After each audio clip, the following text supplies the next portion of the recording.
What went through your mind when you were listening to that person and said to yourself, huh, I'm actually going to make this my career? Well, that was a kind of a slow process. I was just really bad at it. I tried to teach myself. Beekeeping can be really expensive. I tried to teach myself through books and everything, and it just wasn't going well. My bees died my first year. My bees died my second year, and I was just really bummed because I loved it. When they were doing well, I like loved it. It's just amazing when you can open up a live beehive and they're just not bothered by you, and you feel like you're just so lucky to be able to get a glimpse into this special little world. Like they've approved that you're okay. They're not all over the place and they're calm and you're calm. And I love that part of beekeeping.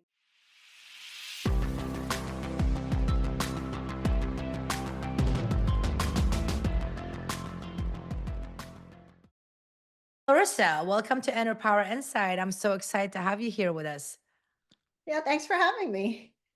You are such a delight. I don't know much about bee, but I gotta tell you, I have a huge backyard and I have a lot of flowers. In the summertime, I see a lot of bees around my backyard, and I know that bees are very good for environment.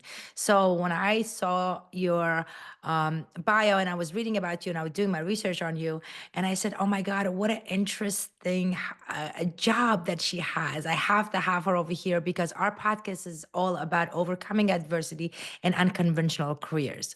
So we bring people from all walks of life with such unconventional careers, which is so exciting. And every time I get so excited when I hear about different career, and I learn so much about it. So just to let you know, just like my listeners, I don't know much about bees, but I gotta say, I'm so excited to learn from you. Okay. Let's just start with what inspired you to start beekeeping. Um, I don't even really know what the first thing was. I knew nothing about bees growing up. I grew up in Philly. The first time I went hiking was my senior year of college. I took a class because my parents never really, we were just so much city people. And I never knew any beekeepers, but a friend of mine, I guess she's the one that did it. There's just, you don't realize it when you meet somebody, but sometimes there's just these people in life that just have this huge impact on you and they don't even do it on purpose or you don't realize it. But like, she was from Maine and we were college roommates, and she was just like, they have bees over there, but they're never selling their honey. They always say it's sold out. It was just this aquaponic farm in North Philly. And she was like, I think we should just start doing it. And I was like, what? That is so odd. And like, who keeps bees? What are you talking about? But I think I like obscure things for sure. And I just got a book about them and I was just hooked. I don't know. It's just so much to learn about the hive and how it works. And it's just so different from anything else I've ever learned about. Now, are you a nature person? Did you always run out, or did you like outdoor? Or no, like you said, you're a city person that you were mostly indoor. But Yeah. what I found fascinated that you said that you had somebody that knew about bees and you learned about it and it had an impact on you. What went through your mind when you were listening to that person and said to yourself, huh, I'm actually going to make this my career? How did that happen? When did that happen? Well, that was a kind of a slow process. I was just really bad at it. I tried to teach myself. Beekeeping can be really expensive. Hmm. Unfortunately, you buy the equipment and that's a couple $100. So I built it with my dad because I was in my 20s.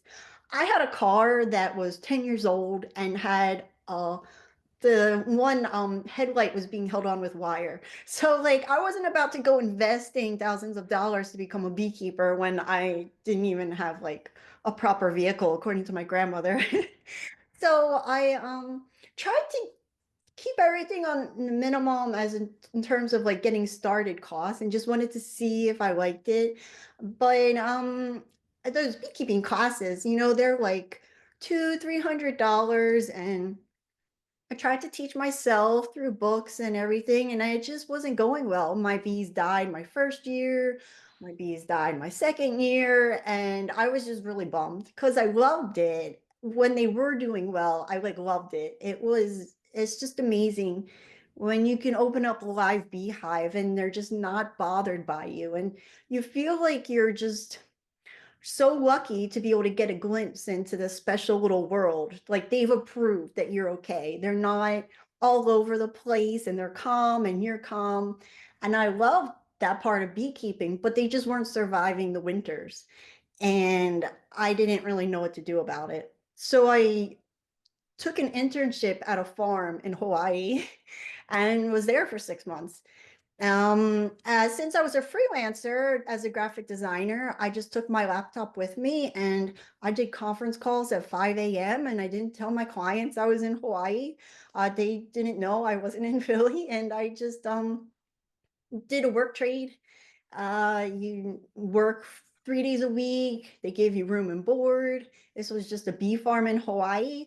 And they also did coffee and mac nuts. And I learned how to keep bees from somebody. And that's really the best way to do it, is to really have someone that knows what they're doing, to just like observe them over the weeks and months and learn those like little things that you don't learn in books.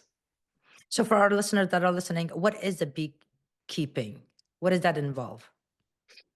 Beekeeping, it can really vary. Some people are very relaxed beekeepers and they just put bees in boxes and they take honey from them and that's it. And other beekeepers check on them every week and open up the hive and want to help them deal with pests and other issues. They might help feed them. And in Hawaii, it's a little different than other areas of the world, but it's really just having them and trying to help them over the course of the seasons to ensure that they have a greater chance of survival than they would in nature. Bees survival rate in nature is at best 30% survive. So as a beekeeper, you're helping them out so that they have a higher survival rate. Now, people keep bees because of the honey, and then some people just do it because they love it. So you started as like loving it, but also you made it a business out of it. Yeah, because I was working at that farm and I got pretty bored. It was in Hawaii, which sounds lovely, go to the beach, take care of bees, repeat. But this was on South Point Road, which was on the Big Island of Hawaii. And the Big Island is mostly lava. And this road was the road to the southernmost point in Hawaii. The closest beach was the Green Sand Beach, which was a 3 mile out to the parking lot and then another couple mile hike to the beach and then a hike down this little steep thing. The other closest beach was another 30 some miles the other direction. I didn't have a car. I was getting pretty bored. So I contacted other bee farms and was like, can I volunteer for free? Do you need somebody to work for you? So I got a job at another farm 30 miles away and bought a moped and just went there. And that farm just changed everything for me because they had thousands of hives and the owners, they said they won't hire me as a beekeeper. They're like, all our beekeepers are men. We don't hire females. And you know what? I couldn't really argue with it because, to be honest, beekeeping is hard work. A lot of people put it off till they're retired and have the time. But honestly, like a box of honey is at least 35 pounds, 45 pounds if you're getting a medium sized box. The brood box can weigh 65 pounds. I mean, I'm not saying that people that are retired can't lift that, but I had trouble lifting it in my 20s. Like my upper body strength was. So they're like, if you can lift that 35-pound box and throw it up on a truck that is over your head height and do that over and over and over again for a yard of 100 beehives, and then go to another yard of 100 beehives and do it again, we'll think about it. But if you cannot be a beekeeper here. But they had a shop And the owner wanted someone to teach people about bees to help sell honey. And she wanted to do tours because agritourism is becoming very popular, and the coffee farms did lots of tours, and that helped sell coffee. So I took a job working for them. And that's when I learned the business of beekeeping. And I learned I didn't want thousands of hives and to throw them up on a truck and have all that equipment. But I learned um, just the back end of things. I learned that they didn't want to do comb honey, which is when you don't take the honey out of the comb. You just cut the honeycomb and it's still in a beeswax. But there was a demand for it from the resorts and a lot of those chefs. So that's when I started. I was like, well, if you don't want to do this, but you have a need for it, then I started my own hives, and I started doing that. And then I sold it to a honey farm. It's like, how they say you're a good salesperson if you can sell like ice to a penguin. Right, right, right, right, Well, right. this is me. I'm like selling honey to a beekeeper. But that was just because they didn't want to do that part. So I just did the part that they didn't want to do. And even though I was only supposed to be there 6 months, the 6 months were up. She was like, you could just leave your suitcase here. You already have a plane ticket home, go see your family, and then come back and work for us for a little bit. Um, so that's what I did. And I started just selling them comb honey. And then you decided to come back home and start your own business. When did that happen? Well, I've been running that business selling honey for about 7 years. I started doing beekeeping classes there, and I even did freelance graphic design for that bee farm. But last year we moved back to Pennsylvania from Hawaii, and that was because I got married, uh, had babies in Hawaii, and then, I mean, we'd still be in Hawaii if it wasn't for the fact that I had kids and wanted them to know family. Mm. So now we're just starting all over again. I'm starting my apiary all over again here in Pennsylvania. Um, and we're gonna see how it goes. My bees I ordered just doesn't start till spring. You can't do beekeeping year round like in Hawaii. So now I have to wait until I can buy bees in the springtime and start from scratch. So, now doing all of that, how did that change your life personally, working around bees and learning about them and being in nature? It was great. As a graphic designer, I really wish people gave you a little bit more insight into how to choose a career because that could have saved me a lot. My graphic design degree wasn't cheap. And I don't know if I ever really enjoyed being a graphic designer because I just didn't like being at the computer all day, every day. And so now it's really a great combination because I have um, my time outside with the bees, but then I also sit here as a graphic designer and make YouTube videos and make content for my courses and work on my website. So I'm like still a graphic designer so much, but just for myself. And then I get that break and I get to just go outside and I'm reminded why I'm doing it. It's um as a graphic designer, so much of your income comes from just a few small corporations that have such a very strict brand and their colors and their fonts, and it's there's not much room for creativity when you're designing for these places. And so it's really just like this perfect combination of taking the stuff that I learned and making something that I actually think is worthwhile. So, for somebody's listening right now and they're thinking about themselves, and a lot of our listeners do send us questions, and we get these questions a lot, that people always do something because they're either told to do or they thought that was the right thing for them to do, pick a career, but then they always has these desire of finding their passion. And for you, it wasn't the case. You were just introduced accidentally and you said, wow, this is something that I want to do. So if somebody's listening to you right now and say, how can I find my passion? What advice would you give them? Um, yeah, that's a good question because I don't necessarily think it's always a good idea to make what you're passionate about your career because it takes away from some of the joy of it when you have to do it. Um, I uh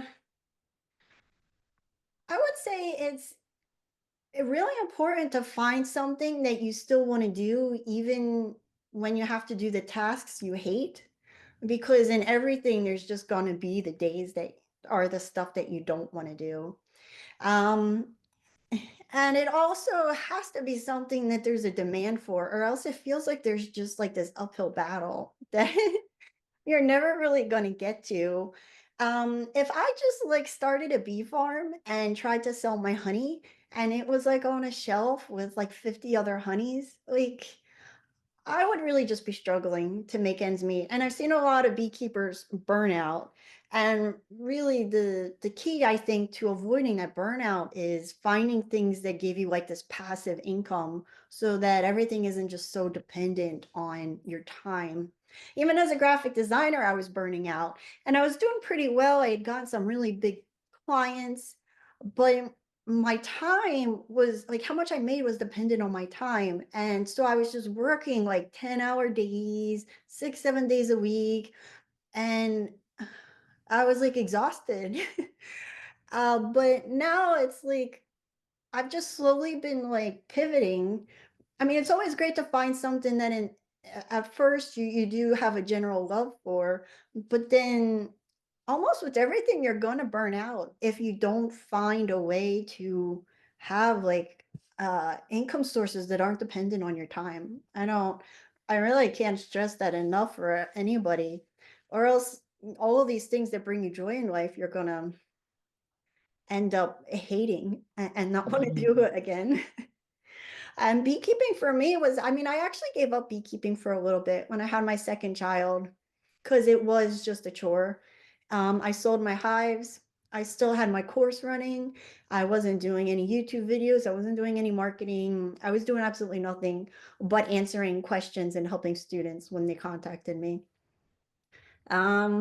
Because it was I felt like I was just always feeling like when I was with my kids, I was thinking about work, and when I was at work, I was always thinking about my kids and feeling guilty every which way I was going. So I just like you just really have to constantly change and think about what's working and what's not working and figure out a better solution. And that's just what I've always been doing. So it like first took me to Hawaii and then it took me to this job. And I've always just been open to trying new things, even if it means taking a step backwards to take a step forwards, or people thinking that that's a stupid decision if I like know in my gut that I think it's going to lead to the right direction. I think it's very important. Gut feeling is like always, always the right thing. If people really become self aware and pay attention to themselves, your gut feeling pretty much tells you what you should and shouldn't do. It does, like it's I don't really know. Like you can't really explain it. Your brain's just but especially whenever someone tells me you should talk to so and so because for whatever reason, even Right. if I feel awkward about it and I think it's stupid, I almost will always follow up and do that because you just don't know what people can like what kind of value you can get just from a conversation. Like someone told me, "Oh, you're going to Hawaii on vacation. You should talk to my friend. He was on the Big Island." I called the guy. It was a super awkward conversation. He's like, you know, but he was like, "Oh, you're going to be there for a few weeks. You should look into woofing. It's like a work trade." And I never heard of it before. So I didn't do it because I was on vacation. I wasn't working. But when I got back and I was thinking about how can I learn how to be a better beekeeper, I looked at this website and right away there was an internship for a bee farm looking for a beekeeper for 6 months. And that's what led me in that direction. Yeah, so and this like especially this time where everyone just wants to go to Facebook groups and Google everything. I really I think that the people are going to give you so much more value. You don't even know how until you just like actually hold a conversation and try it. Well, I guess because one of the things that's we pivot to this technology, everything is so virtual and everything is on social media and everything is artificial. So, we're so used to that. And talking to somebody is almost like a now become like, oh, I don't know this person, it's kind of awkward to talk this. But you made a great point because you never know, and when you see somebody on social media or on YouTube, it's completely different, and we having a normal conversation, and conversation can go in every direction, and all of a sudden you're like, wow, I didn't know that, now I know I do, Mhm. which is so important for people to understand. But I feel like one of your success of what you're doing is because you're very open-minded. So with that being said, what makes your beekeeping different than other ones, and how you are so successful? Because you also teaching this online, you took it and put it online, and people are actually learning from you. Um, well, my channel and my company is called Beekeeping Made Simple because gosh, people really complicate things. Like they always fix things, especially with beekeeping. It's interesting. So, honeybees have been around for millions of years, and then people used to just hunt them, and they used to just find wild hives, grab their honey, and go. And then all of a sudden, they figured out that they could put them in baskets and keep them in their yard, and then they didn't have to hunt for them anymore. And it was always just like the bees did their thing, then the human came in, destroyed a good amount, stole some honey, and then the bees fixed it all. And then in the 80s, this pest arrived called the varroa mite. And it is a parasite, and it is the cause, like the number one cause of honeybee colonies. We're talking about the European honeybee, the ones that we see all over the United States that are the pollination companies use and stuff. Number one cause of the European honeybee to collapse is worldwide is this varroa mite, this parasite.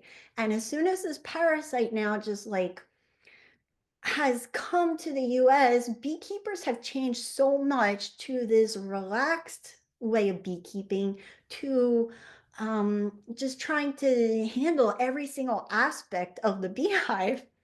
And bees, they guard the hive. There are guard bees. It's their job to hang out at the entrance and to make sure that wasps, bees from other hives, don't come in. There's bees whose job it is to gather water and to gather nectar and pollen. There's nurse bees. It's their job to feed the babies. There are so many roles in the hive, and the beekeeper doesn't have to baby their bees. It's like you don't have to like do everything for them. And a really important thing that I tell people is instead of opening it up and moving things around, just like sit next to your beehive and watch them. Look at them coming and going because people will say, how do I know when they're active? It's like, well, sit there and look at them. And if you spend a week looking at their entrance, you will see it change. You will see pollen on them. You will see them meeting each other at the entrance and passing off nectar. You will like see lots of bees, and then you will see not a lot of bees. And that's a sign that the hive is getting smaller. You can learn a lot from humans about bees, but you will learn so much more with your bees. Like I had a painting teacher and he was like, I can't teach you painting. It's like I'm just walking around. He's like, there's really no point to me. I can't teach you how to paint. You just have to figure it out. And it's kind of like that with bees. There's only so much I can teach you. You have to go with your gut feeling. And that intuition and that gut feeling is actually developed if you just get used to it. When you hear a buzzing sound, it's going to change. And when you see them flying at you, you're going to get that feeling that they're not happy. Um, that gut feeling, that's all like you learn it. You teach yourself it, but you just have to program yourself and you have to spend time doing it. So that's my way of beekeeping. Like, I'm not going to spend a ton of time in the beehive. I'm not going to always be moving things around and telling the bees what to do. I really just try to teach people how to learn from their bees, how to slow down, how to observe. And then a lot of questions are answered already. And then a big part of my class is I offer mentorship. And a lot of people are like, how do you answer all of these questions? But like, honestly, I don't get a lot of questions. I mean, I do sometimes, but there's like a time of year around May. Other than that, if you have a good class that teaches people what to do, they don't really have that many questions. And if they do, I can see like if they haven't completed the course, and I'll say like the answer is shown in this video in this chapter. And there's only been a couple of times that someone has not done any of the course and just wants to like email me questions. And that's when I'm like, okay, okay, you haven't watched like a single video. You gotta log in, watch some lessons, and then ask me these questions. But otherwise, having that mentorship, I'm there to just answer very specific questions to someone's hive. And I don't know any other courses that offer that kind of like peace of mind to know um wait, if I have a question that's very unique to my situation, who is there to like be there to answer for me? Now, in the beginning, you said that there's two kind of beekeepers. One, they're keeping the bees for themselves just because it's so calming as I'm listening to you. Just to go out there and watch them, it requires a lot of time, right? Because they have certain behaviors. And based on those behaviors, you can tell like who is the nurse bees, who is the pollen carriers, who is the thing. And then there are others that are like go for the purpose of the honey, right? Because they're making their business, like they take their honey and they sell the honey. Now, how do you know when to collect the honey? When they're not there, or you just move them? No, you know what to collect honey because it's usually at the end of summer when you will see like usually when you open up the hive, I fill out an inspection sheet and I write down how many frames full of honeycomb I see in the hive. And you'll see over the course of months the amount of honey in the beehive increases, increases, and increases, and then it just like stops. And that's when you know, okay, you can see how much is in there, how much the bees need, and then take the rest. For most people in their first year, I actually tell them not to take anything, but weigh how much honey is in the beehive. And then you'll see how much they ate over winter, and that'll tell you how much they need come next year. So when you live in warm climates, though, it's you can kind of take honey whenever you want to because there's always more flowers for them, so you don't have to worry about it so much. Now, There's always bees in the hive, so you're never going to get honey without bees in there. It's always like a process to. We have tricks to get the bees out of the boxes with honey in it, so that you can take the honey without harming the bees or bothering them too much. and the other thing that I wanted to ask you because that was interesting to me, uh, when you start beekeeping, how how do you start? Like, do you take the queen, bring it, and put it in the box while the other bees are coming in, or do you take the hive itself from somewhere and bring it, and then divide it to the boxes? How does that work? Usually there's two ways you can start beekeeping. You buy your bees and you want to have a beehive. There's all different style beehives, but they're usually like look like boxes. And you can either buy a package of bees. It's like the screened in box that has thousands of bees inside it. And then there's one cage in the center that has a queen bee in it. She's separated from the rest of the bees, and then you literally just like open this box and shake all the bees in and put the caged queen inside there too. Or you can buy a little mini beehive, which is like all of the frames, baby bees, honey, pollen, the queen's walking around, and you just put them into your box.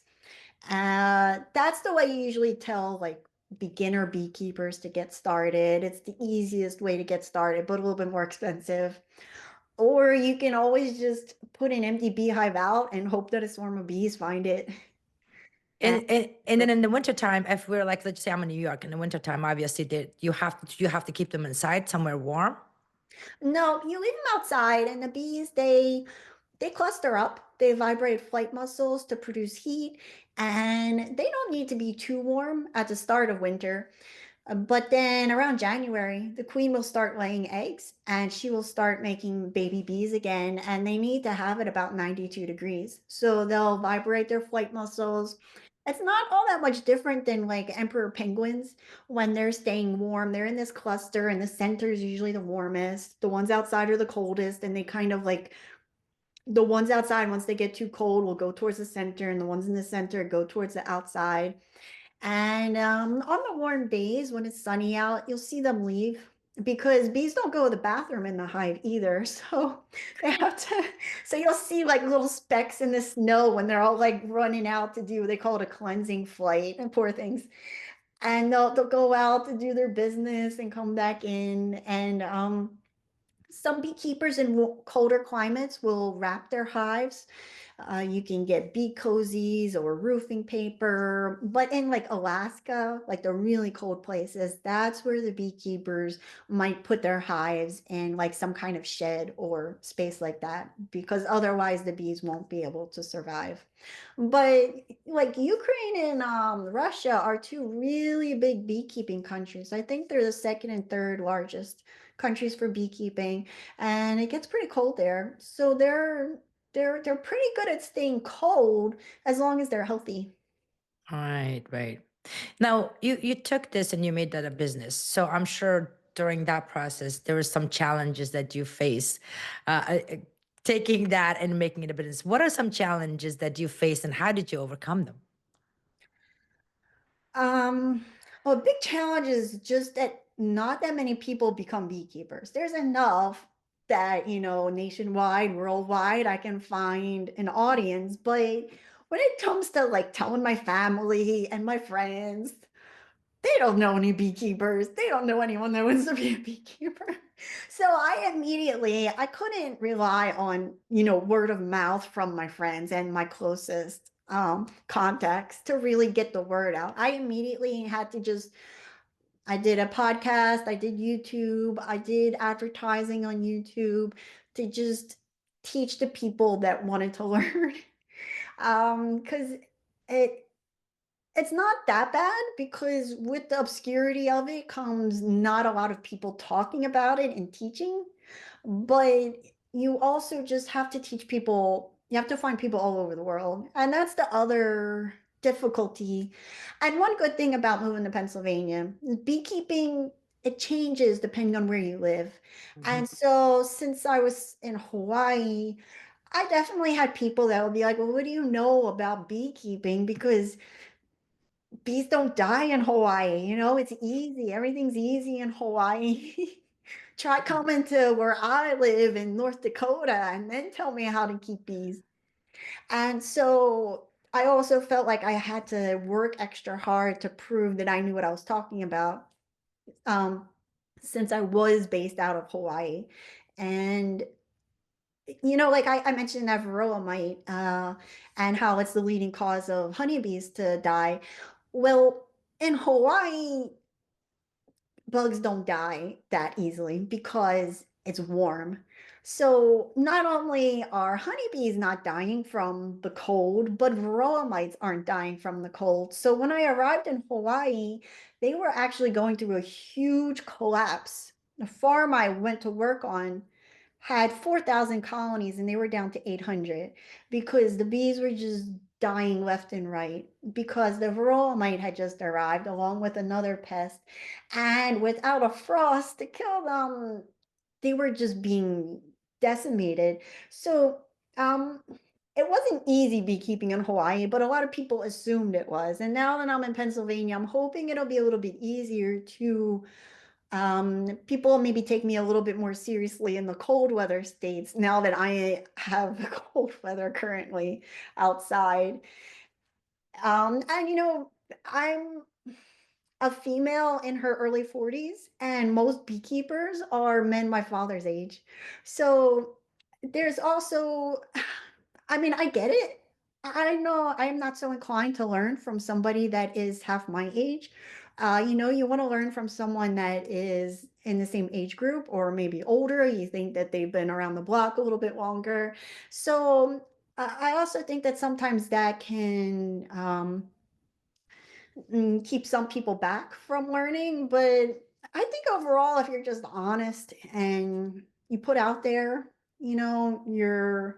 your flaws and what you're good at, and then some people will learn from you, and some people will just move on.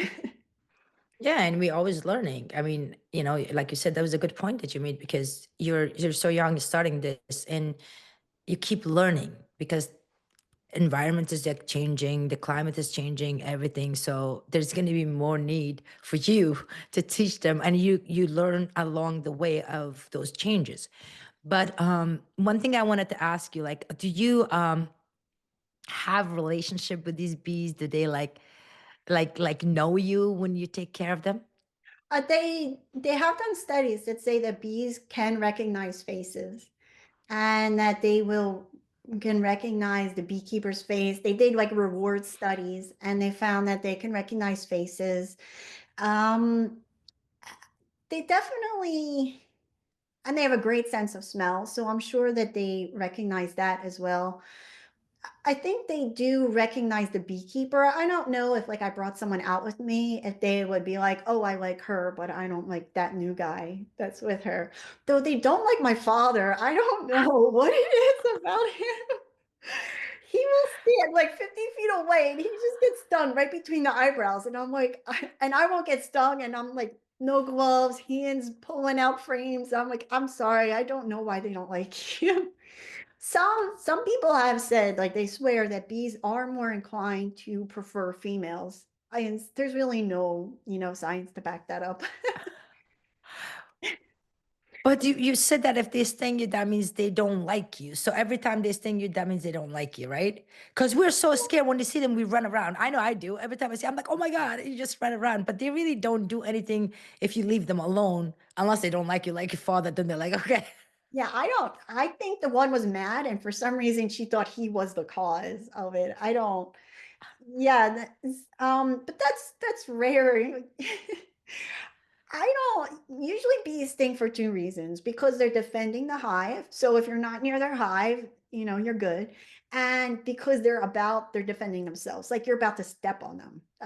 Then they're going to sting you um as they're being squished. But if you say have a bee around you and you get scared and you start swatting at it, now all of a sudden you're waving a big hand at their face and they can take that as you trying to kill them As a or hit threat. them. And then now you're getting them upset and they get a little bit more defensive. So it is best to be calm. And if a bee is bothering you, you can always go into like the shade and walk 20 feet or away, and usually they won't keep following you unless they're like aggressive strains of bees. Um, I gave tours for that farm that I started to work for. We started tours and we had 15 people on a tour 3 days a week, or 3 times a day, 5 days a week. And nobody wore protective gear. I wore a veil. They said they preferred it if I wouldn't wear gloves or any kind of bee suit. I would just wear a t-shirt, shorts, flip-flops, and open a beehive, pull out all of the frames, and they were just there was no roof, but they called it a corral. It was just like this enclosure that just had a screen and people stood on the other side. And there would be bees on their side and on our side. I think in the 4 years I did that, maybe twice somebody was stung. Um, Wow. it's very rare that it would happen. Very rare. But there are some strains that are a little bit calmer, like the Italian honeybee, which is yellow with the black stripes. They are very popular and by hobby beekeepers, and they are known for being a little bit more docile and bringing in more honey than some of the other strains of bees. Like the Russian bees tend to be a little bit more aggressive, but deal with winter better. And so the Italian honeybees are usually a little bit more popular. So in a way, they kind of have in a cute way, they have their own personality, right? Every hive, definitely. It's, becoming a beekeeper prepared me for being a mom because it's like you get these kids, and as soon as you figure out how to deal with teething, you get this other kid, and they're like the complete opposite. And, it's like all the hives are different. You learn new things, even like 10 years into doing it. There's always some weird thing that you're like, huh, never saw that before. It sounds to me it's like really, even if you don't know much about it, it's almost like a very therapeutical. Yeah, I donated my class to a nonprofit in Canada. They connect veterans with beekeepers and give them equipment and help veterans deal with PTSD because there's a lot of new research, and there's also a nonprofit in the US called Hives for Veterans. Um, just to help people dealing with PTSD use beekeeping as a therapeutic way. The I used to get migraines, and if I would open a beehive with a migraine, usually they would be gone by the time I was done with the hives because it's just like I don't. It's not because of getting stung. Getting stung isn't what would do it because I don't always get stung when I open a beehive. But yeah, it's a lot of people are talking about now the benefits of beekeeping. Well, because I mean, think about it. You're very concentrated outdoor. You're seeing these live little thing moving around. You're observing their behavior for your own knowledge. So you're in such a calm place, right? Mhm. With Yeah. your mind, body, and soul. It just like sounds so calming. Yeah, it's a great way to describe it.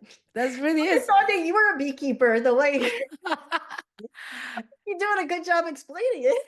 No, no, no, no, no. But as I'm listening, because I told you the reason I am so fascinated. I don't know much about it. I mean, I'm just like everybody else is seeing it.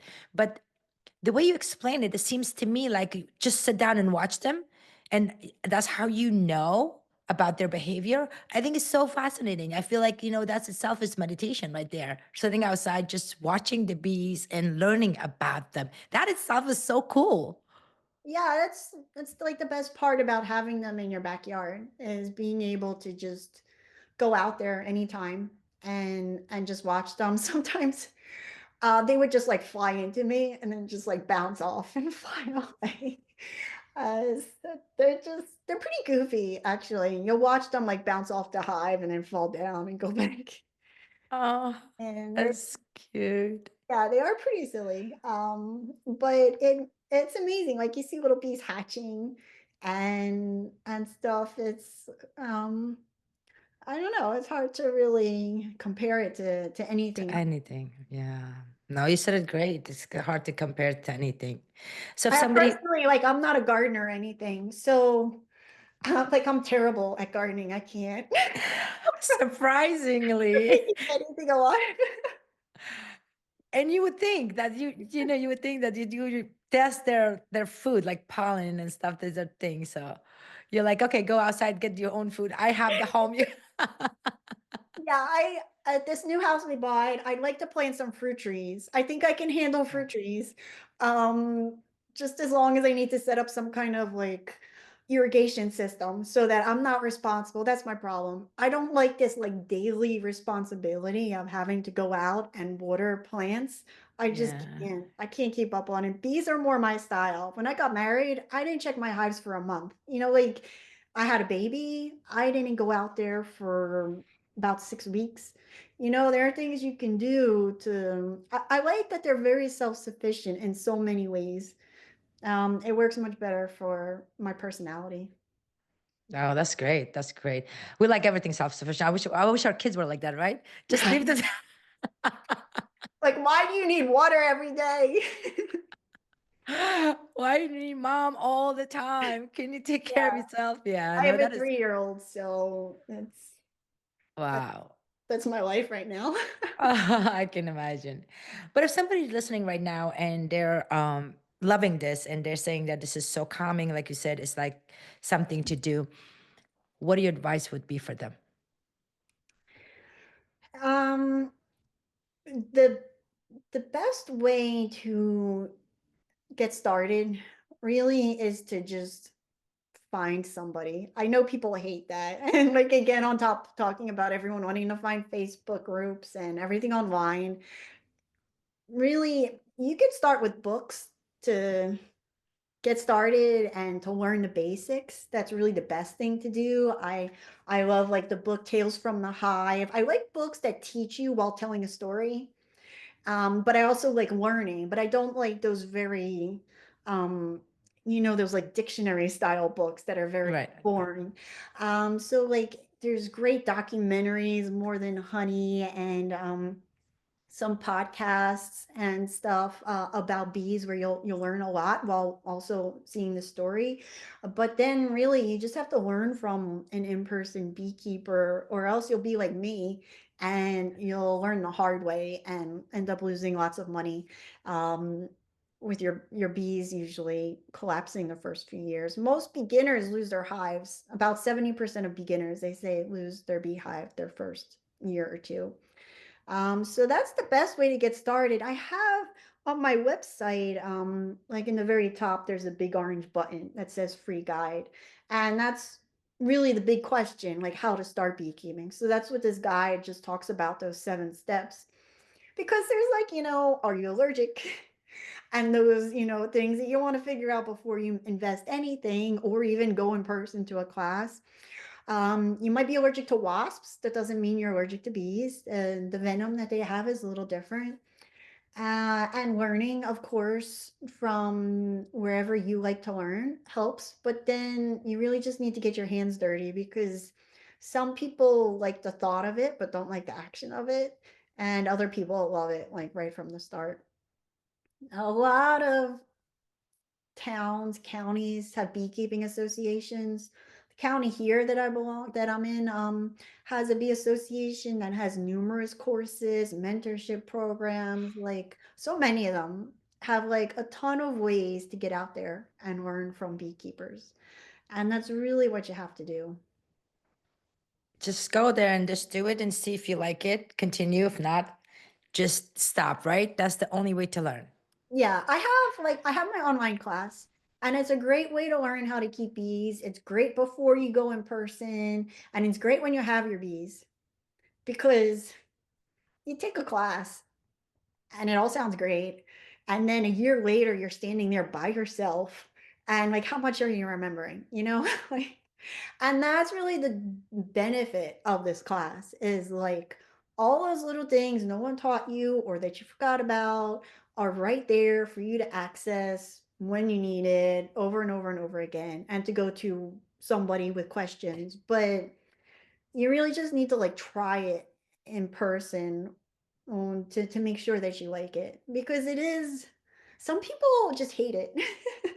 You're out in the sun, you're in this suit, you got these gloves on, you get stung a few times, the boxes are heavy, and that's what they focus on. They don't like it. There's too many inconsistencies. What you do for one hive isn't the same for the other. What you do one year is going to be different the next year. So some people hate that part and they don't come to my class, the next time because it's just not for them. And then other people really love it. So, um, figure it out on someone else's time, not with your own bees. Cause Yeah, that's a good idea. That's that, definitely, I think that's so good. Well, we're going to have all the information out there for our listeners to check it out because I'm sure they will. I know I will because from what I listened to you, I think that is so cool just to have it. I think it's so fun to have it. Like, as long as I don't have the responsibility, like you said, that you have to go get it and sell it and do all that stuff. I think overall, just like anything else, is so much fun to have around just to observe them and New York probably would be a little bit different. I probably be and if you don't like if it's a little too much, the whole beekeeping because it is almost like a way of life, especially in the summertime months.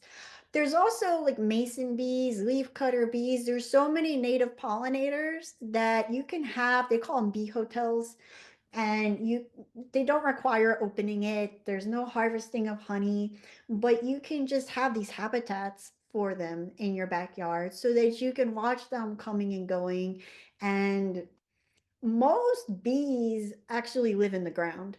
There's over 19,000 different species of bees, and a lot of them are solitary and live in the ground. So having like spaces in your yard where you're just leaving all of the leaves and you're not bothering them, that's a place where those queen bees are down there. Um, there's I'm not going to recommend the carpenter bees. You don't really want to attract those guys because they drill holes into your wood.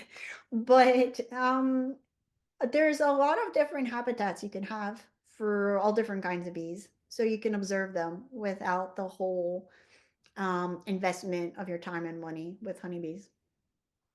This was so great. I really thank you so much for taking the time and teaching us so much. I am so impressed by it, and I'm sure our listeners as well. So, thank you so much for taking time to explain all of this to us.